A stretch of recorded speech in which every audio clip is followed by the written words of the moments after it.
और भाव पर ही यहाँ जो पूरी कथा हुई वो भाव पर ही कथा हुई, क्योंकि भाव के वश में है भगवान। भाव नहीं तो सब जड़ पत्थर, भाव हो ये तो पाषाणों में दिखते हैं भगवान। भाव के भूखे हैं भगवान। अगर भाव नहीं है तो पत्थर सब दिखाई देगा। श्री सुखदेव स्वामी कहते हैं, महाराज परीक्षित, भगवान की कथा का जो आनंद है वो आनंद अंतःकरण से प्राप्त होता है। कल भगवान का यज्ञोपवीत संस्कार हुआ, फिर उसके बाद विद्याध्ययन के लिए गुरुकुल गए, गुरु की सेवा किए और विद्याध्ययन किए। हमारे 16 संस्कार में विद्याध्ययन का भी संस्कार आता है। उसकी भी एक विशेष तिथियां निर्धारित होती हैं कि इस समय अगर बालक प्रथम विद्याध्ययन के लिए जाएगा तो उसको लाभ प्राप्त होगा। वैसे तो हम कभी भी भेज देते हैं, एक विशेष मुहूर्त होता है। बाल कृष्ण और बलराम दोनों लोग विद्याध्ययन कर रहे हैं। विद्याध्ययन करते करते बड़े हुए हैं। सुखदेव स्वामी कहते हैं, महाराज परीक्षित, काल गति इतनी तेजी से आगे बढ़ी है, समय गति इतनी तेजी से आगे बढ़ी है कि पूरे क्रम चक्र में एक अलग सा परिवर्तन आया है। और वो परिवर्तन क्या है? भगवान द्वारिकाधीश के राजा बने, द्वारिकाधीश बने हैं, द्वारिका नगरी के राजा बने हैं, और उसमें कार्य कुशलता दिख रही है राजा का। कल विद्यार्थी जीवन की चर्चा हुई और आज राजसी जीवन की चर्चा होगी कि एक राजा को कैसे रहना चाहिए, एक प्रजापालक को कैसे रहना चाहिए, और उनके क्या क्या अधिकार होते हैं। सुखदेव स्वामी ने कहा, महाराज परीक्षित, भगवान ने एक एक दृश्य को बड़ी गहराई से दिखाया है, एक एक दृश्य को बड़ी कार्य कुशलता से प्रदर्शित किया है, कैसे उनका भाव बना।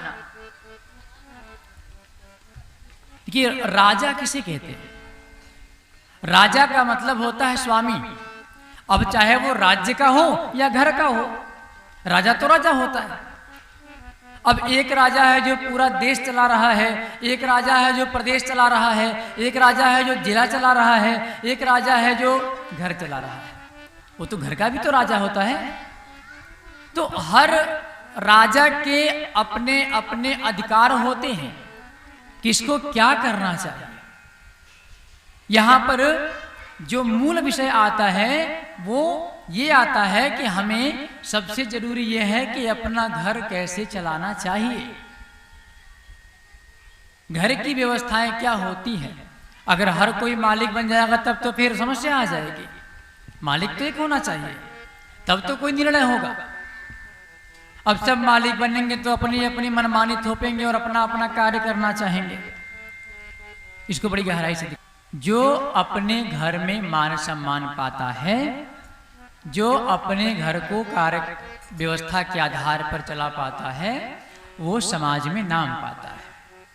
और कार्य कुशल मतलब कार्य उसका ऐसा हो, जैसा कि मैंने निवेदन किया शुरू से कि कौन क्या सोचता है इससे हमको कोई मतलब नहीं। हम क्या सोचते हैं ये मायने रखता है।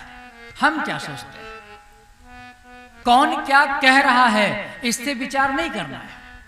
हम क्या कर रहे हैं उस पर विचार करना है। क्योंकि आप कोई भी काम करेंगे तो उसके दो अर्थ बनेंगे, एक अच्छा बनेगा, एक खराब बनेगा। एक आपके अनुकूल होगा, एक आपके प्रतिकूल होगा। तो आप अगर उस पर विचार करना प्रारंभ करेंगे तब तो आप टूट जाएंगे। फिर कार्य कैसे हो? तो अगर आपके अंदर भाव है, अगर आप सही व्यक्ति हैं, तो आप अपना निर्णय खुद लीजिए और अपना कर्म कीजिए। भगवान ने कहा, जब मनुष्य अपना कर्म करे उस समय ये विचार ना करे कि अगला व्यक्ति क्या कहेगा, ये बिल्कुल विचार ना करे। वो कर्म करे। क्योंकि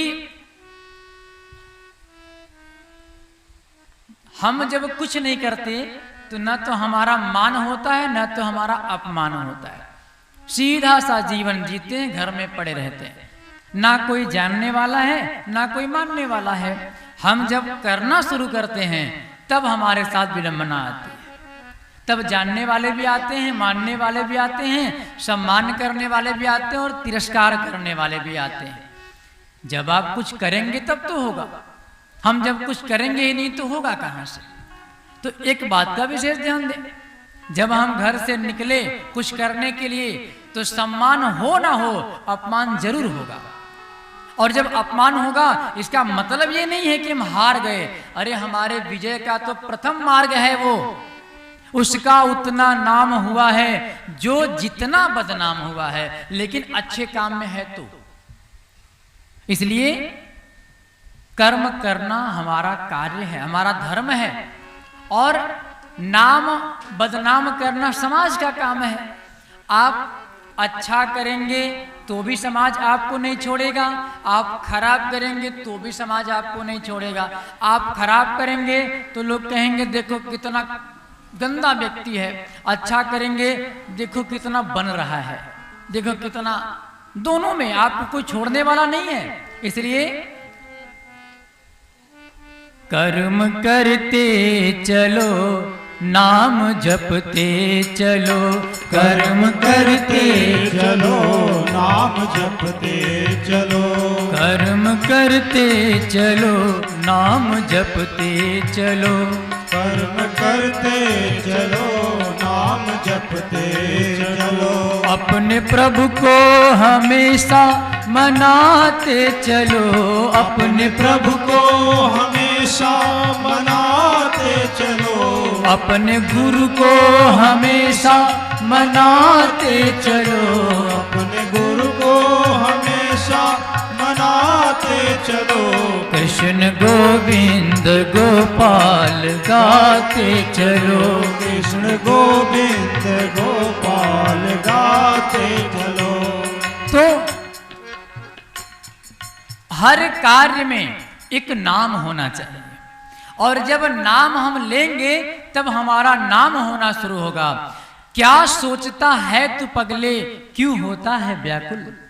क्या इसी को असफलता कहते हैं क्या? हम निकले समाज में हमारी बदनामी होने लगी, क्या ये हमारी असफलता है? नहीं, ये सफलता का मार्ग है। हमें पीछे मुड़ के नहीं आना है। क्या सोचता है तू पगले, क्यों होता है व्याकुल? सफलता तेरे कदम चूमेगी, आज नहीं तो कल। पहले घर से तो निकल, पहले आप घर से बाहर तो निकलिए, पहले आप काम तो कीजिए। और जैसे निकलेंगे फिर वही बात आएगी, निंदक नियरे राखिए आंगन कुटीर छवाए। फिर आपको निंदक ज्यादा मिलेंगे, प्रशंसक कम मिलेंगे। तो निंदक की भी सेवा करनी है, प्रशंसक तो हमारे हैं ही। तो निकल पड़े रास्ते में, और जैसे ही निकले, निकलने के बाद एक ठोकर लगा, गिरे, फिर संभले, फिर आगे बढ़े, एक ठोकर लगा, गिरे, फिर संभले। इसका अर्थ ये नहीं है कि हम हार गए। जीत की शुरुआत हार से होती है, और वो हार नहीं होती जो हमें प्रारंभिक मिलती है, वो तो जीतने के लिए मजबूत करती है। इसलिए देखिए, जीवन में कभी भी हारना नहीं चाहिए। जीवन में कभी किसी को हार नहीं मानना चाहिए। हम लोग तो हार नहीं माने आज तक। कोई काम करते हैं, बन जाता है तो अच्छी बात, नहीं बनता है तो वो हार नहीं है। सिर्फ दो ही सूत्र हमें पता है बस। पहला, हम चल पड़े हैं मंजिल की ओर, सफलता मिलेगी तो ठीक, नहीं मिलेगी तो क्या होगा? या तो हम जीतेंगे या तो हम सीखेंगे, हारते नहीं हैं। या हमारी जीत होगी या उस हार से हम सीखेंगे, लेकिन हारेंगे नहीं, क्योंकि हारना तो कायरता की निशानी होती है। इसलिए कभी कभी ऐसा देखा गया है, कोई बहुत किसी कार्य में निकल जाता है और जब उसमें पराजय मिलता है तो या तो फांसी लगा लेता है, जहर खा लेता है, नदी में कूद जाता है, ट्रेन के नीचे आ जाता है या टूट जाता है। अरे ये तो कायरता की निशानी है। भगवान ने नहीं कहा कि ये सब करने के लिए। भगवान ने कहा धैर्यम शरीर बाहु नाम बलम तेजम प्रधानतः, हमारा धैर्य हमारा बल है, न कि कायरता। इसलिए या तो जीतिए या तो सीखिए, दो ही मार्ग है, बस हारना तो है ही नहीं। अब सुखदेव स्वामी कहते हैं महाराज परीक्षित, आपको क्या लगता है, सिंगी ऋषि ने आपको श्राप दे दिया 7वें दिन आपको सांप काट लेगा, आज ही वो 7वां दिन है, क्या लगता है आपकी मृत्यु हो जाएगी? अब तो महाराज परीक्षित को समझ में ही नहीं आ रहा है कि हमारी मृत्यु होगी कि क्या होगी। ऐ गुरुदेव मुझे समझ में नहीं आ रहा है, मुझे तो इतना आनंद मिल गया, अंदर इतना भाव भर गया, आनंद भर गया कि समझ में ही नहीं आता कि सांप मुझे काटेगा कि मेरे शरीर को उसने बांट दिया, अपने शरीर को और अपने आप को। विचार कीजिए आत्मा क्या है, हम क्या हैं। माया मरी न जगमुआ, मरी मरी गया शरीर, आशा तृष्णा ना मरी, कह गए दास कबीर। ये शरीर मरता है, आत्मा नहीं मरती, अर्थात हम नहीं मरते, हम तो आत्मा हैं। अब हम आत्मा कैसे हैं, विचार कीजिए। एक कोने में बैठ जाइए, अपने आप से प्रश्न कीजिए हम कौन हैं? क्या हम शरीर हैं? अगर हम शरीर हैं तो हम कहते हैं कि हमारे सर में दर्द है, फिर मेरे मुख से ये क्यों निकलता है कि मेरे सर में दर्द है? ये मेरा शब्द किसके लिए आया? चलते चलते पांव थक जाते हैं तो हम कहते हैं मेरे पांव में दर्द है, फिर ये मेरा शब्द क्यों आया? बहुत जोरों से भूख लगी है, मेरा पेट दर्द कर रहा है, तो मेरा पेट, फिर ये मेरा कहने वाला कौन है? सर से लेके पांव तक तो सब मेरा है, फिर मैं कौन हूं? आप इसका विचार करेंगे तब आप पाएंगे। जन्म लेने से पहले हम कहां होते हैं, मरने के बाद कहां जाते हैं? अगर जन्म लेने से पहले हम कहीं थे, इसका मतलब हम शरीर नहीं है, हमको शरीर मिला है, हमको शरीर प्राप्त हुआ है। और जब शरीर प्राप्त हुआ है तो मैं शरीर नहीं हो सकता, क्योंकि ये घर मुझे प्राप्त हुआ है तो मैं घर नहीं हो सकता। फिर विचार कीजिए आप कौन है? जब हम ये जो दुनिया का चक्कर है, जन्म लेने के बाद मरने के पहले ही क्यों है, उसके बाद क्यों नहीं होता? वो तो दूर की बात, और नजदीक आए, हम जब सो जाते हैं तो कहां चले जाते हैं? अभी यहीं पर एक सांप आ जाए तो कथा गई भाड़ में, पहले जान बचाएं, फिर यहां वहां भागना शुरू करेंगे। लेकिन अभी आप निद्रा में हो, वो सांप आए आपके ऊपर, लेटे रहे, सोए बैठे चला जाए, क्या फर्क पड़ता है? फिर आप सोने के बाद कहां चले जाते हैं? सारा दोष केवल जानने का है। जब तक ज्ञान है तब तक दोष है। इसलिए ईश्वर के मार्ग में अज्ञानी बनना पड़ता है, शून्य बनना पड़ता है, तब आपको ईश्वर का मार्ग मिलेगा। शून्य बनेंगे तब, नहीं तो ज्ञान में तो बहुत बड़े बड़े विद्वान आए और यूं चले गए जैसे कोई उन्हें जानता ही नहीं था। तो हम शुद्ध शाश्वत चिन्मय अविनाशी निर्विकार आत्मा है, और इस आत्मा में परमात्मा का वास है। परमात्मा का वास कैसे है? जैसे एक पुत्र को पिता के नाम से जाना जा सकता है, ये उनका बेटा है, जबकि ये जीव अलग है, वो जीव अलग है, लेकिन ये उनका बेटा है। तो एक पिता के अंश से दूसरा बेटा आया, उसी प्रकार से ईश्वर अंश जीव अविनाशी, उसी ईश्वर के एक अंश हम हैं, जीव हैं, अविनाशी हैं, अर्थात मेरे अंदर भी उस ईश्वर का वास है। तो अपने आप को पहचाने, हम कौन हैं, हम कहां से आए हैं, हम क्या कर सकते हैं, हमारी क्षमता क्या है। जब आप इसका विचार करेंगे तब आप पाएंगे कि ये शरीर तो मात्र माया के भोग के लिए बना है। हमें इस पर विलाप नहीं करना चाहिए। सुख दुख दोनों भाई भाई हैं, ये आते जाते रहेंगे। आज हमारे साथ हैं, कल दुख और सुख कल किसी और के साथ। आज जिसे हम दुख में देख करके हंसते हैं, हो सकता है कल उसका नंबर आए हमें दुख में देख करके हंसे। तो ये तो चक्र है।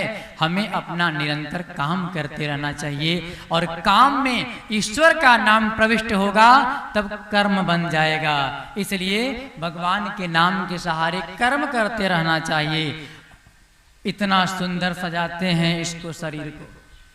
यहाँ कोई परमानेंट अस्थाई नहीं है। यहाँ ये जगत मिथ्या है, माया मिथ्या है। यहाँ जो बना है वो जाएगा। इसलिए जो आप विचार करते हैं वो विचार भी आपका मिथ्या है। मात्र सत्य क्या है? एक दिन जो आराम से बीत जा रहा, देखिए शब्दों का बड़ा भाव होता है। एक दिन आराम से बीत रहा है। आराम का अर्थ क्या है? हम लोग राम को बुलाते हैं। जो राम के नाम अर्थात ईश्वर के नाम के सहारे बीत रहा है, उसी को आराम कहते हैं। जगत में कोई न परमानेंट, जगत में कोई न परमाने, जगत में कोई न परमाने, जगत में कोई न परमाने। हो तेल चमेली चंदन साबुन, तेल चमेली चंदन साबुन, चाहे लगा लो सेंट, जगत में कोई न परमानेंट, जगत में कोई न परमानेंट, जगत में कोई न परमानेंट।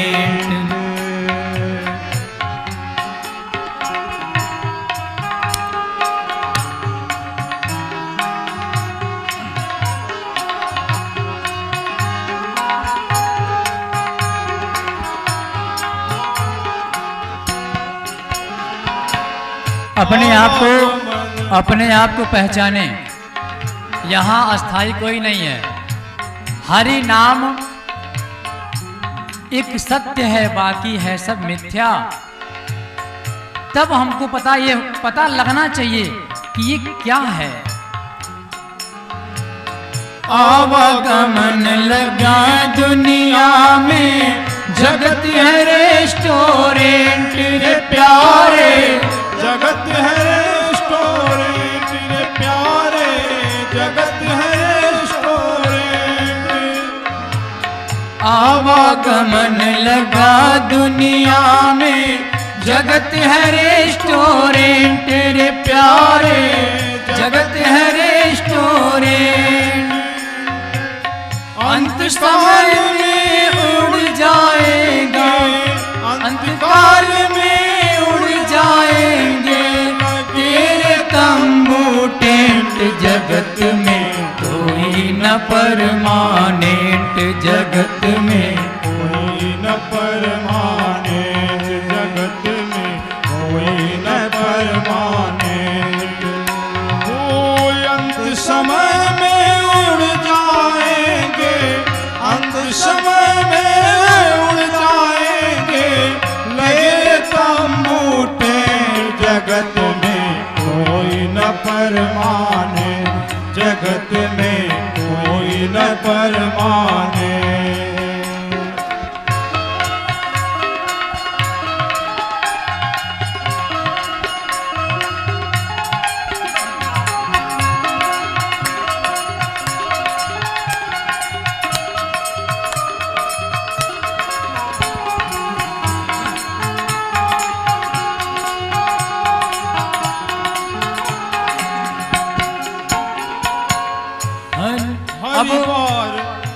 अब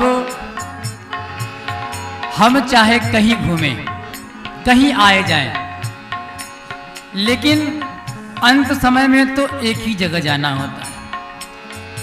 हरिद्वार चाहे मथुरा काशी, चाहे दिल्ली कैंट रे प्यारे, घूमो दिल्ली कैंट, प्यारे घूमो दिल्ली कैंट, प्यारे घूमो दिल्ली कैंट। आप कहीं भी जाइए कोई फर्क नहीं पड़ता, लेकिन उस यात्रा में हम घूमने की प्रक्रिया में अगर भक्ति प्रवेश करा दें तो ये तीर्थ हो जाता है। इसलिए मन में हमेशा एक ही भाव होना चाहिए। कहीं घूमे आप कोई फर्क नहीं पड़ता, भाव एक रहेगा तो उसी का लाभ मिलेगा, भाव का लाभ मिलेगा। भाव से स्वभाव, स्वभाव से प्रभाव। चाहे मथुरा काशी घूमो दिल्ली कैंट रे प्यारे, घूमो दिल्ली कैंट। मन में नाम हरि का राखो, मन में नाम हरि का राखो। धोती पहनो या पैंट, जगत में कोई न परमानेंट, जगत में कोई न परमानेंट, जगत में कोई न परमानेंट। हो मन में नाम प्रभु का राखो, राधे। मन में नाम प्रभु का राखो। धोती पहनो या पैंट, जगत में कोई न परमानेंट, जगत में कोई न परमानेंट।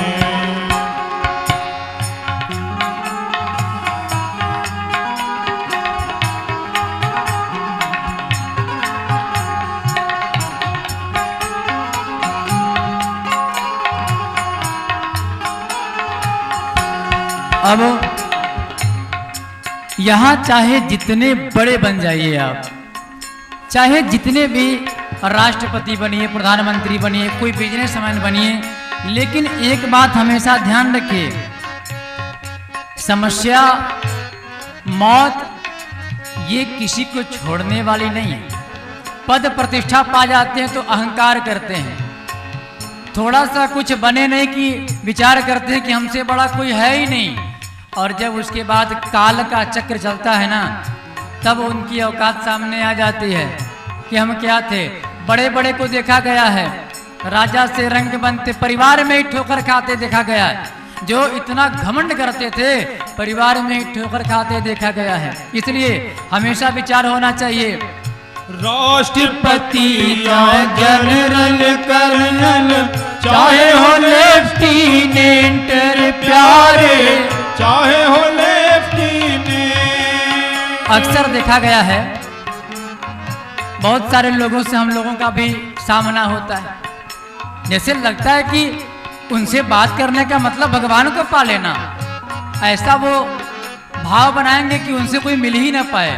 भैया इतना आप जानिए, सब कुछ बनिए, लेकिन उसके पहले आप इंसान हैं, इंसान बनिए। एक दिन हम गए एक अधिकारी के यहाँ, बोले भैया आप तो इंसान तो हैं नहीं, आप तो ये अधिकारी हैं।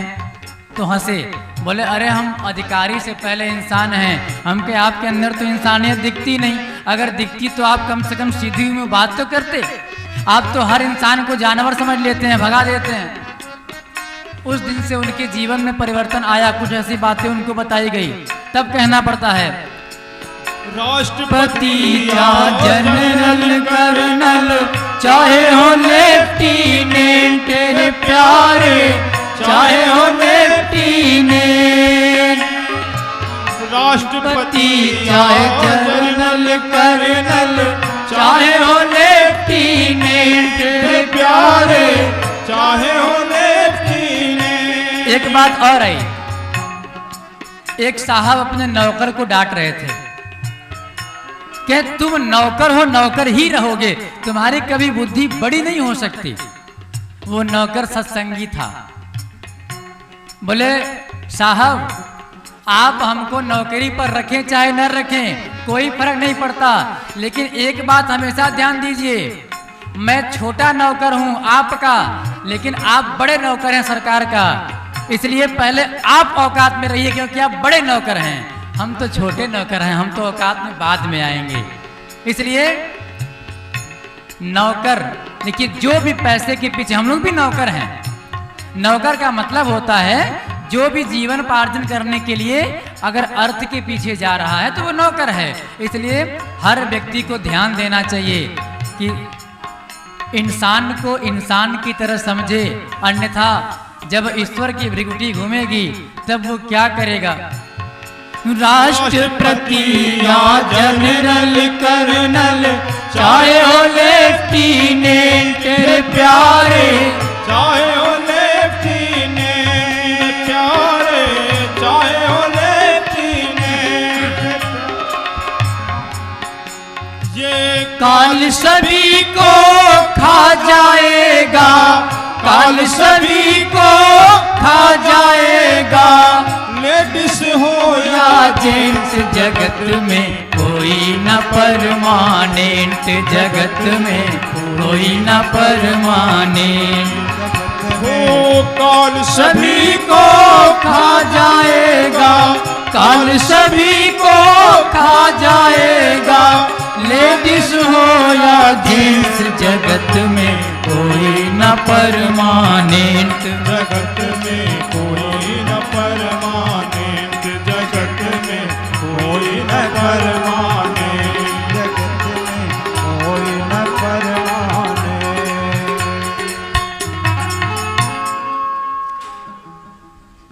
तो